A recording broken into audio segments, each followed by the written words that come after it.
We're going to talk about a pretty different topic, which concerns which acts are right. More importantly, what should a standard for right actions be? Let's consider this classic trolley problem first. Suppose there is a runaway trolley heading toward 5 innocent workers on the track. Supposedly, the runaway trolley will kill these 5 innocent workers, and there's no other way to save them unless by switching the points. Suppose further, you stand near a lever that operates the points, and by switching the points, the trolley will go down another track. Problem is, there's one innocent worker on this track. So, should you switch the points so that you can save 5 innocent lives instead of 1? What's the right thing to do? Take a few minutes to think about this situation.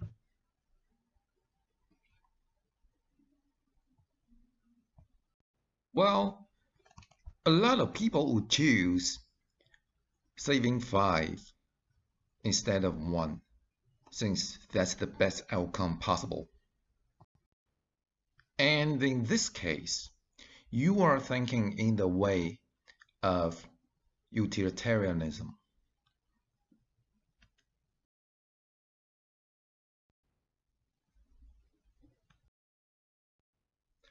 So, what is utilitarianism? Generally speaking, it's a kind of consequentialism, according to which the rightness of an action depends on the consequences of the action. Okay, so according to this principle, according to this standard for right actions, wrong actions, stealing is wrong because it causes more harm than good. By contrast, the ontology thinks the rightness of an action depends on the intrinsic nature of the action itself, in spite of its consequences, whether good or bad. Okay, so stealing, for example, according to this theory, the ontology, is inherently wrong regardless of its consequences, good or bad. And the founder of the ontology is the great philosopher Kant. And one important major figure for consequentialism or utilitarianism is John Stuart Mill.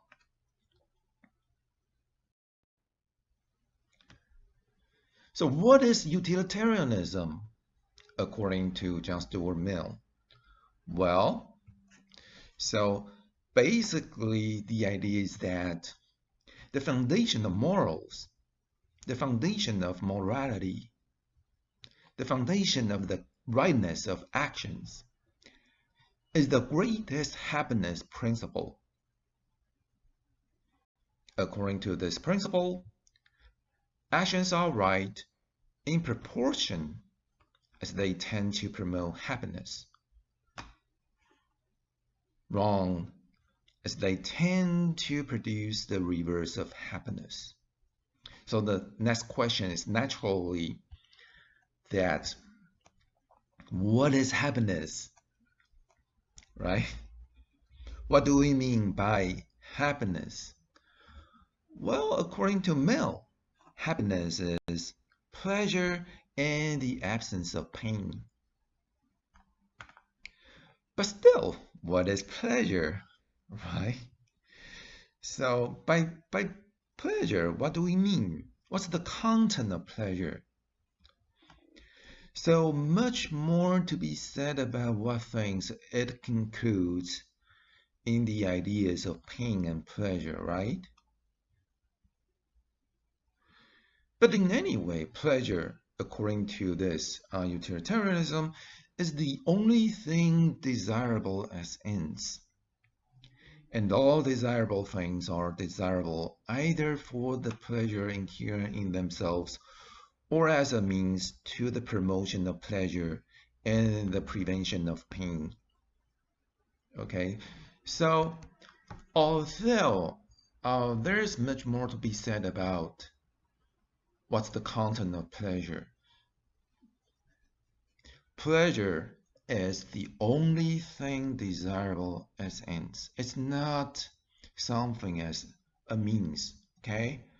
Pleasure itself is desirable as ends. And the only thing desirable as ends. So other things are desirable only as means to obtainment of pleasure.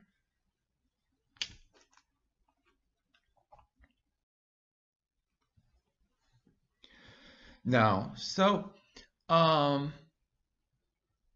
what is pleasure? What's the content of pleasure? If pleasure such as satisfaction of appetites is the only thing desirable in itself, if utilitarianism holds a view like this, that pleasure is nothing more than satisfaction, the satisfaction of appetites, then this kind of theory is pretty shallow, right?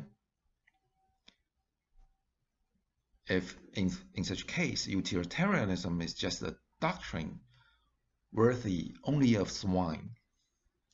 Why is that?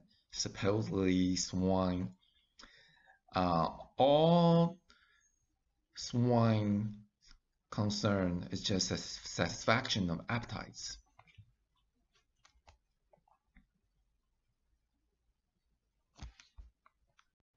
Well, the satisfaction of appetites is just one example of sensuous pleasure. Other kinds of sensuous pleasure would include, for example, the satisfaction of sexual desire. In a word, sex and food are pretty just everything some species concern.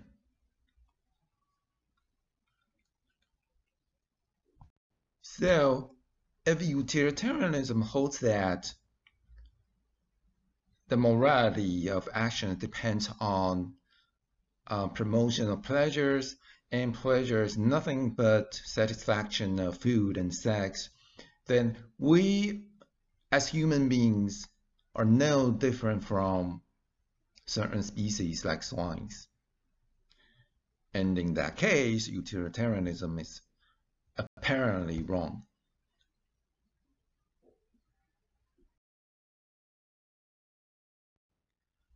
A natural response for utilitarianism is to say that pleasure is not merely satisfaction of food and sex. Pleasure is not just sensuous pleasures. Okay, so other than the pleasure of mere sensation, there are pleasures of higher value. So for example, there are the pleasure of intellect, the pleasure of feelings and imagination, the pleasure of moral sentiments. So, but what is the pleasure of intellect? What is the pleasure of feelings and imagination? What is the pleasure of moral sentiment? Well, pleasure of intellect are like those who successfully solve a puzzle. We feel happy when we successfully solve a puzzle, whether mathematical or just in a game. And the pleasure of intellect also includes the pleasure of learning new stuff, acquiring new knowledge. All right. So it includes scientific investigation, it includes exploration, and so on and so forth. What about the pleasure of feelings and imagination? Well, it basically refers to, for example, artistic creation, right? When we create some art, um, um, we may feel very good about it, right? So the pleasure of imagination is pretty important when if we concern fields like arts and literature. And what about the pleasure of moral sentiment? Apparently, it refers to something in which we feel good about doing good stuff. When we help people, we feel good about ourselves. Okay, so the pleasure of moral sentiment basically refers to pleasure associated with doing good things. Now, consider this question. Are these pleasures of higher value superior chiefly in their circumstantial advantages or in their intrinsic nature?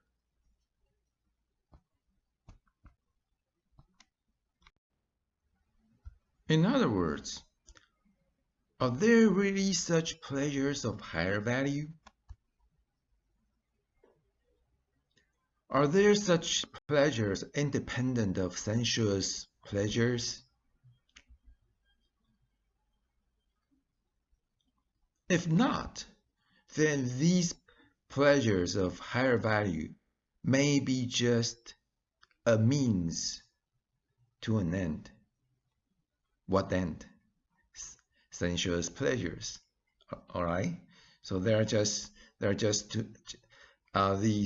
pleasures of higher value are just a way to obtain, to acquire sensuous pleasures. So if that's the case, then there's really no pleasures of higher value on their own, independently.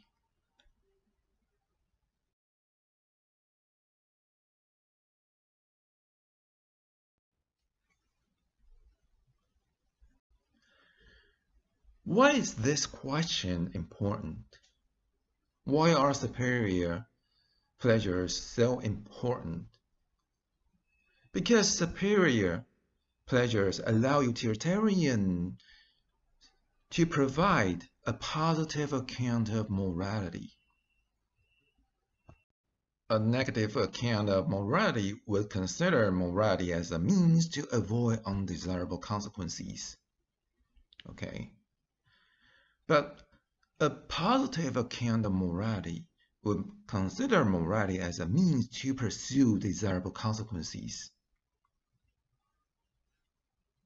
So, for example, on a positive account of morality, why is it important to do good things, the right things? Well, because it can produce the pleasure of moral sentiment. All right? But on the negative account of morality, why should we do right things? Because by doing right things, we can avoid undesirable consequences. Like, why should we help people? Well, to avoid getting bad reputation. And bad reputation could lead to many bad things, many bad consequences. So the upshot is that on a negative account, the sense of morality is just a means to avoid undesirable consequences. But on a positive account, the sense of morality is itself an end. That is, the pleasure of moral sentiment, right? It's not just a means to avoid some undesirable things. Still, the question remains, are there really superior pleasures?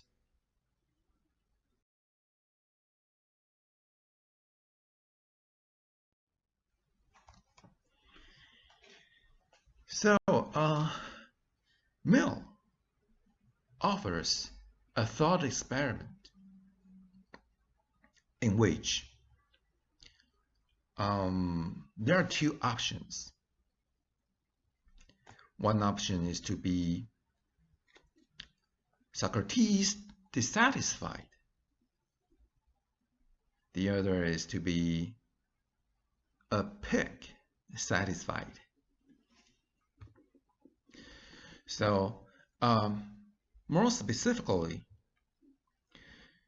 this option is that there's a pig satisfied with all sensuous desires. Okay, this is just a metaphor. It's a human being, but in a state of a pig, in a state like a pig. So imagine that a person has as much food, as much sex the person wants, as many houses, as many cars the person wants. Okay, so whatever material needs are satisfied in this case. Only that this person, this pig-like person, does not have any pleasure of higher values. The person does not have the pleasure of intellect, the pleasure of imagination, the pleasure of feelings, the pleasure of moral sentiment. Okay. By contrast, Socrates, being in jail, apparently, is dissatisfied with sensuous pleasures. Since Socrates is in jail, so the food is limited.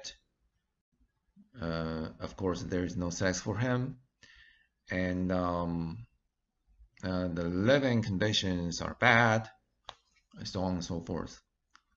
However, since the person is Socrates, the person has all pleasures of higher values, pleasures of intellect, since Socrates is a philosopher, that's for sure, right? The intellect of the pleasure of intellect, the pleasure of imagination, of course, and the pleasure of moral sentiment, that's for sure, right? So Socrates has all kinds of pleasures of higher values, only that um, Socrates does not have any kind of sensuous pleasure. Now, make a choice. Which one would you like to be?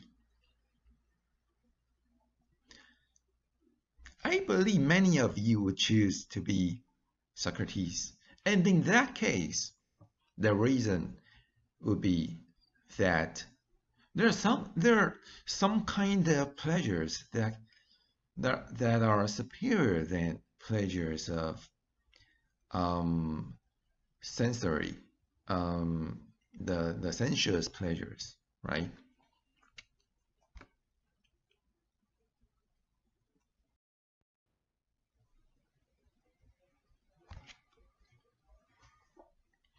So, few human beings would consent to be changed into any of the lower animals for a promise of the fullest allowance of a beast's pleasures. Hence, the pleasure of intelligence, imagination, and moral sentiment are superior than the pleasure of mere sensation in quality. So, the conclusion is that there are different kinds of pleasure.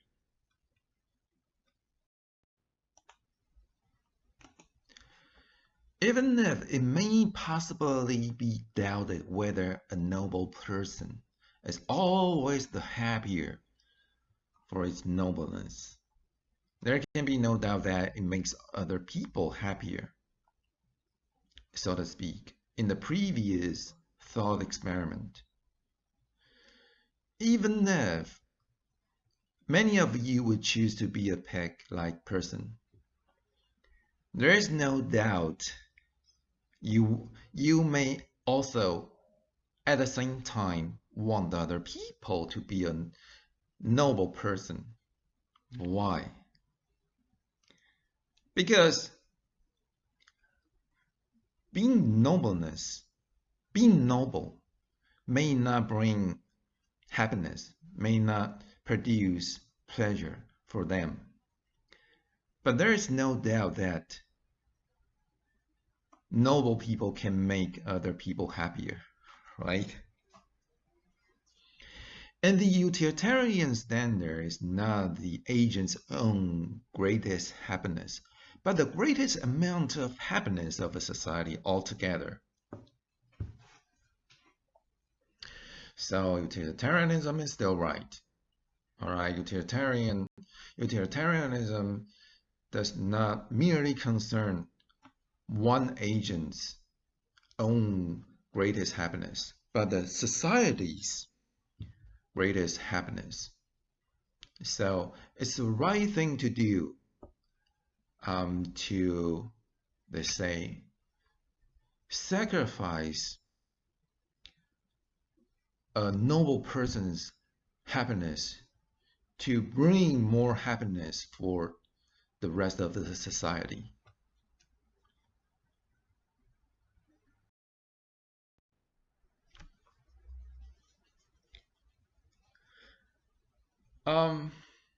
There are different varieties of utilitarianism.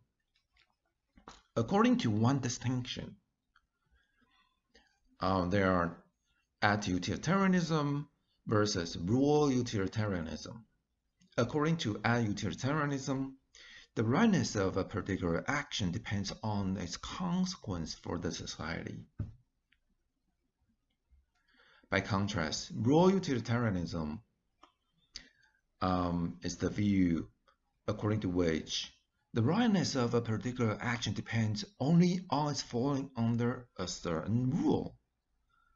Okay, so ad utilitarianism is so-called because it concerns only a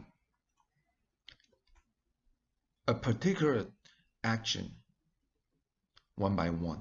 It concerns the rightness of a particular action.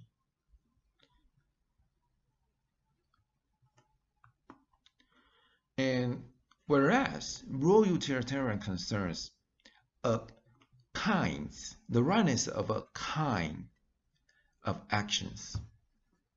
Okay, so according to utilitarianism, when you are to do something, you have to consider the consequence of this action it may produce for the society. Every time you are to do something, you have to do this consideration. But according to rule utilitarianism, when you are to do something, all you consider is not the consequence of this particular action it would produce for the society. No. You consider whether this particular action falls under a certain rule, okay? And the rule is justified by considering the consequences of adopting the rule for the society.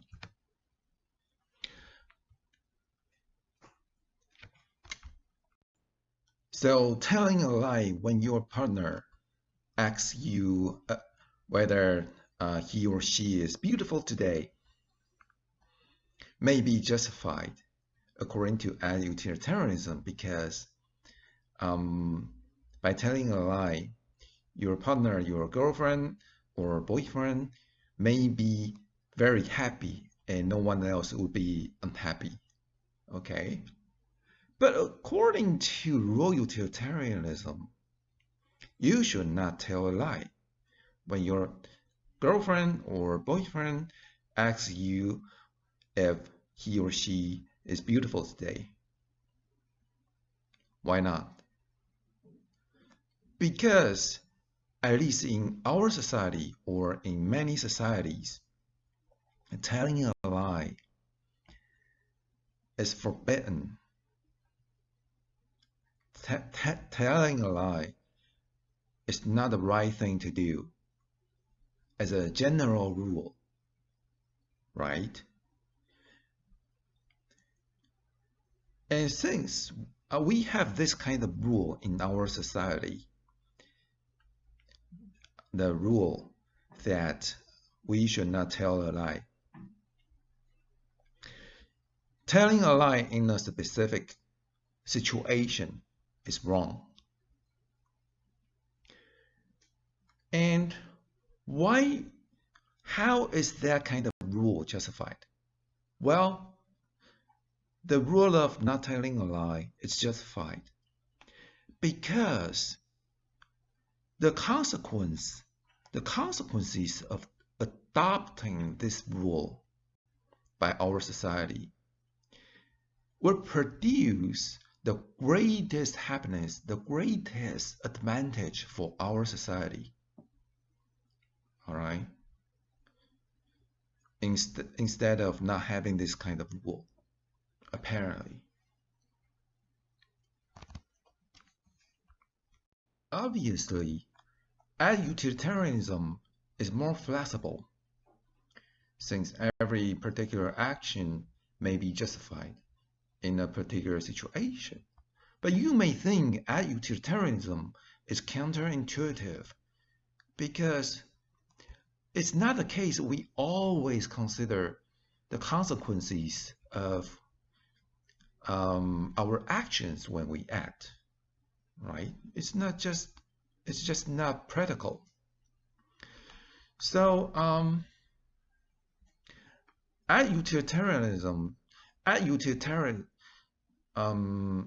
utilitarianists respond that rules of thumb can generally be followed. Okay, so to speak, we can still have certain rules by which we behave, we act. That's totally okay. We can generally just follow some rules. without consider the consequences of particular actions. Because there's simply no time to reason the matter out. And our calculations are easily be biased. Okay. But if we want, we can still, if we are wondering whether a particular action is justified, we can still consider its consequences for the society, for the people that's relevant to the situation. Okay.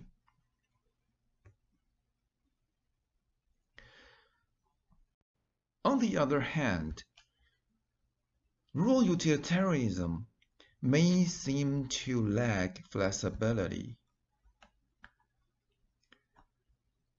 but it seems to be counterintuitive to say telling a lie when your girlfriend or boyfriend asks if she or he is beautiful today. A white lie may be justified according to our common sense, right? So, but according to rural utilitarianism, if our society has the rule of not telling a lie, then it's always wrong to tell a lie. So in that case, rural utilitarianism is counterintuitive. Well, in response, rural utilitarianists say, we can still reason the matter out. We can still consider the consequence of a particular action it may produce for the society. When an individual action, a particular action, comes under two conflicting rules. Okay, so in the case of telling a white lie, the action may fall under two conflicting rules. By one rule, we should not tell a lie. By another rule, we should make our close friends happy, for example. So, in this case, since according to one rule, telling a white lie is wrong, according to the other, telling a white lie is right. So here, the same action falls under two conflicting rules. And in this case, we should reason the matter out. We should consider the consequence of this particular action for the society, for the relevant people. Okay, that's a kind of exception rule. And the other case where we must test an individual action directly by its consequences is when there's no rule whatever that govern the given case. So, for example, an entirely new case where there's no clear rule that governs the case.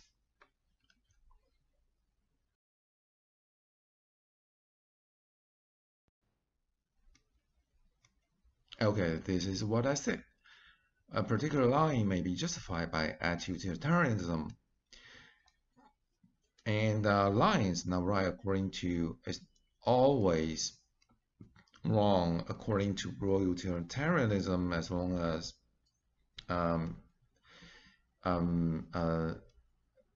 a society adopts a rule of not telling a lie.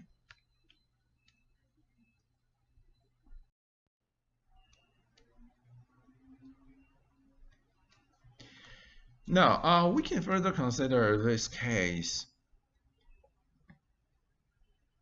against active utilitarianism. Okay, imagine a man seeing a person drowning. He jumps in and rescues him. There's no time to reason the matter out, right? So in this case, ad utilitarianism is wrong. If, however, the man drowning looks like Hitler, supposing that he is still alive and the World War II has been continuing, if the person had time, work out the probability of the man's being Hitler, and if the probability were high enough, he would, on utilitarian grounds, leave the person to drown, right?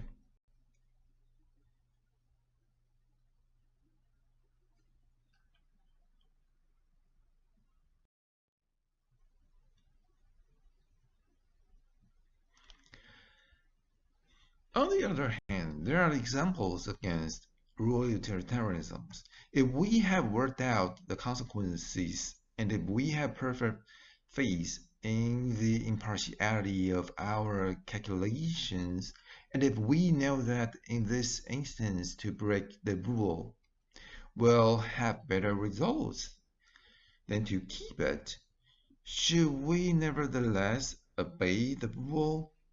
For example, I have promised to a friend, dying on a desert island from which I am subsequently rescued, that I will see that his fortune is given to a jockey club. However, when I am rescued, I decide that it would be better to give the money to a hospital, which can do more good with it. Is it justified to do that? To break the promise? According to rural utilitarianism, we should always keep our promise. But in this case, the hospital can do more good with the money than a jockey club can, apparently. And no one except me knows about the promise, so no one would be unhappy about my breaking the promise. There would be no negative consequence at all. So in this case, our intuition is so strong that we should, in this case, break the promise to my friend to give the money to the hospital, right? So in this case, rural utilitarianism is wrong.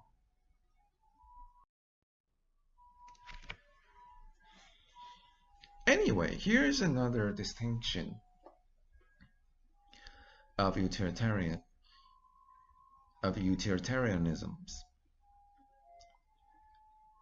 By this distinction, there is classic utilitarianism, which emphasizes maximizing the total quality of net happiness regardless of how the units of happiness are distributed among the community. By contrast, non-classic utilitarianism holds that how the units of happiness are distributed is equally important. So for example, suppose I want to donate 2,000 USD to the university.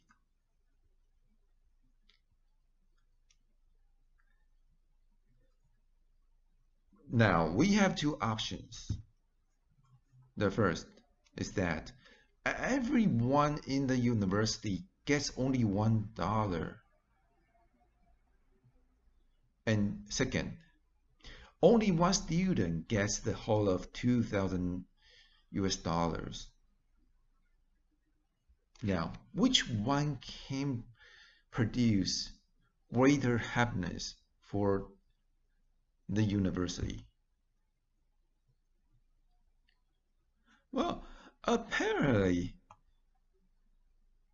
in the first option, everyone in the university gets only $1, and the total, and that happiness increase is like nothing, right? And so the total increase of happiness for the society is still like nothing. And if only one student gets the whole of 2,000 USD, then that's like a huge amount of happiness, right? So the total gain of happiness is much higher. So in this case, classic, classic utilitarianism seems to be right.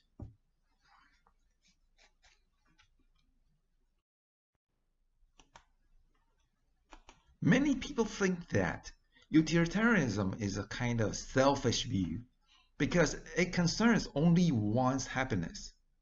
Well, that's not right, okay? That's a wrong conception of utilitarianism. Like I have mentioned previously, being a noble person may be bad for the person, but it is certainly good for the society, right? Maybe you don't want to be a noble person. Maybe being a noble person is bad for yourself, but you certainly want other people to be noble people, right? So utilitarianism is not a selfish view. By contrast, utilitarianism may demand too much. Okay? So, and this becomes an objection to utilitarianism. According to this objection, utilitarianism demands us to always try to maximize happiness for everyone considered, everyone in our society considered. Hence, utilitarianism regards as mandatory many acts that we normally consider above and beyond the call of duty. Hence, utilitarianism is a poor guide to the moral life because the theory demands too much of us and blurs the distinction between obligatory and supererogatory actions. For example, the nation. The nation is certainly good for the society, for other people, right? So, according to this, according to utilitarianism, according to the feature of the nation, you should always donate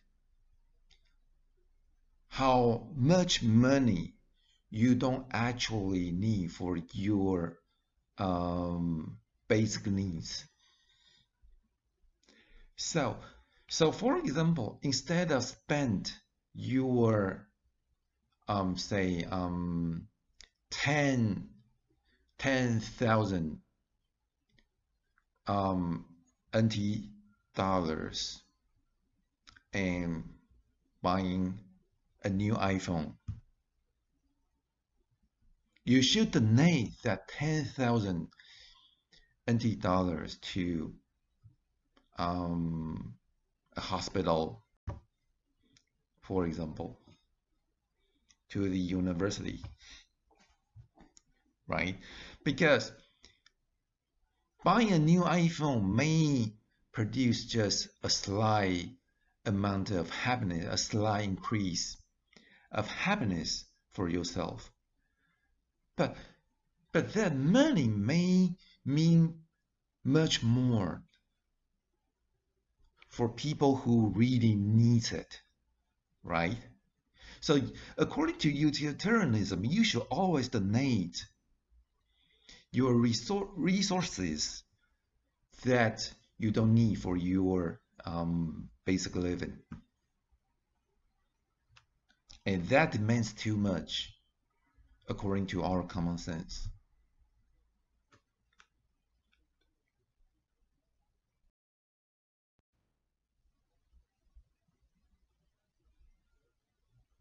Now, on the other hand, utilitarianism is a poor guide because it may allow too much instead of demanding too much. Consider the case of a man arrested for murder who is in fact innocent of the crime. But angry citizens demand that the person be executed immediately, and they threaten riots and reprisal killings against the man's family.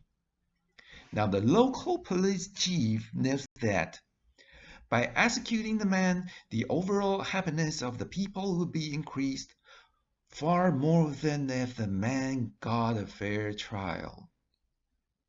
So what should the chief do? Well, according to utilitarianism, the chief should let the town strain the man up for the greater happiness of the town, right? And that's totally counterintuitive, right? That's injustice.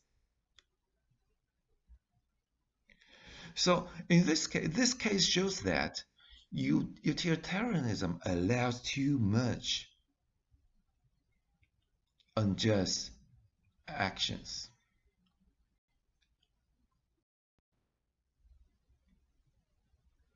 So this is objection 2.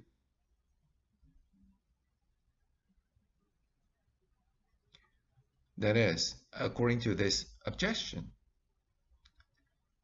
utilitarianism is inconsistent with common sense morality in certain cases. It is because it is always possible that actions that maximize utility, maximize happiness for the society, clash with our common sense morality, especially concerning issues of justice and rights. Hence, utilitarianism cannot be true.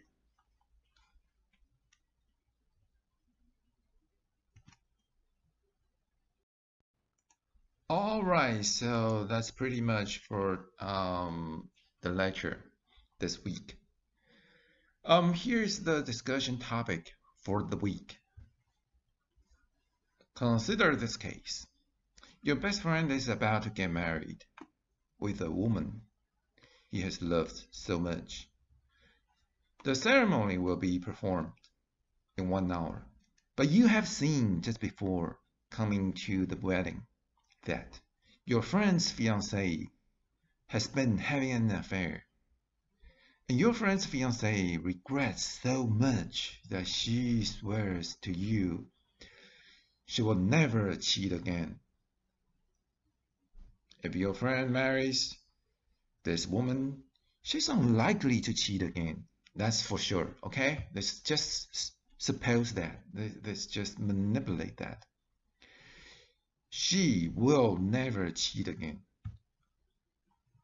But on the other hand, if you tell your friend about the affair, you will ruin the wedding. And of course, consequently, your friend's fiance, their families would be very unhappy.